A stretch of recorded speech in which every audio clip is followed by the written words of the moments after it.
ఉన్న బంగారాన్ని విడిపించి ఆ రోజు ఆన్లైన్ రేటుకే మేము కొంటాం. Sharma gold company.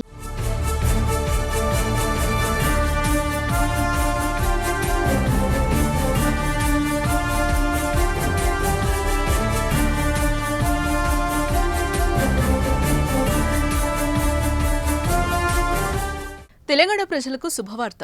300 రూపాయలకి ఇంటర్నెట్ కనెక్షన్ అందించేందుకు రేవంత్ రెడ్డి ప్రభుత్వం సిద్ధమైంది. పట్టణాల్లో కాదు, గ్రామాల్లోని ప్రతి ఇంటికి ఇంటర్నెట్ కనెక్షన్ అందించనుంది. డిసెంబర్ 8వ తేదీనే ప్రారంభించనున్నారు సీఎం రేవంత్ రెడ్డి. రాష్ట్రంలోని ప్రతి ఇంటికి ప్రభుత్వ, ప్రైవేట్ సంస్థలకు హైస్పీడ్ బ్రాడ్బ్యాండ్ అనుసంధానంతో పాటు డిజిటల్ సేవల లక్ష్యంగా ఇంటర్నెట్ తక్కువ ధరకే ఇంటర్నెట్ ఇస్తున్నారు. టీ ఫైబర్ ఆధ్వర్యంలో దశలవారీగా గ్రామీణ ప్రాంతాల్లోని ఇళ్లకు ఈ సౌకర్యం కల్పించనున్నారు. ప్రాజెక్టు తొలి దశలో తెలంగాణ వ్యాప్తంగా 94 మండలాలు, 2096 గ్రామ పంచాయతీలో కమర్షియల్ సేవలు అందించేందుకు వీలుగా ఇప్పటికే పనులు పూర్తయ్యాయి. 30,000 ప్రభుత్వ సంస్థలను అనుసంధానించేందుకు ప్రణాళికలు సిద్ధం చేసినట్లుగా టీ ఫైబర్ సంస్థ వేణుప్రసాద్ వెల్లడించారు. తొలి దశలో నారాయణపేట, సంగారెడ్డి, పెద్దపల్లి జిల్లాల్లోని మద్దూర్, సంగుపేట్, అడవి, శ్రీరాంపూర్ గ్రామాల్లో టీ ఫైబర్ ట్రయల్ సేవలు సీఎం ప్రారంభిస్తారు. ఈ కనెక్షన్ తీసుకుంటే వర్చువల్ నెట్వర్క్ తో పాటు టెలిఫోన్ సౌకర్యం అందుబాటులో ఉంటుంది.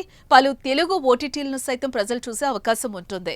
20 Mbps స్పీడ్ తో ఇంటర్నెట్ కనెక్షన్ ఇస్తారు. ప్రతి గ్రామంలోనూ జంక్షన్లు, ఇతర చోట్ల కూడా అత్యాధునిక సీసీ కెమెరాలను ఏర్పాటు చేసి ఫైబర్ నెట్ తో కనెక్ట్ చేయనున్నారు. ఇవి ప్రతి పోలీస్ స్టేషన్లోని కమాండ్ కంట్రోల్ సెంటర్ కు అనుసంధానం కానున్నాయి. దేశంలో ఉన్న అన్ని గ్రామాలకు ఇంటర్నెట్ సౌకర్యం కల్పించాలని కేంద్ర ప్రభుత్వం భారత్ నెట్ పేరుతో పథకాన్ని ప్రారంభించింది.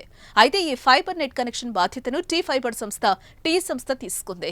భారత్ నెట్ పేరుతో కేంద్ర ప్రభుత్వం పథకాన్ని ప్రారంభించగా, ఈ పథకం కింద తెలంగాణలోని గ్రామాల్లో ప్రతి ఇంటికి అత్యాధునిక సౌకర్యాలతో కూడిన ఇంటర్నెట్ కల్పించేందుకు ఫైబర్ నెట్ కనెక్షన్ ఇస్తున్నారు.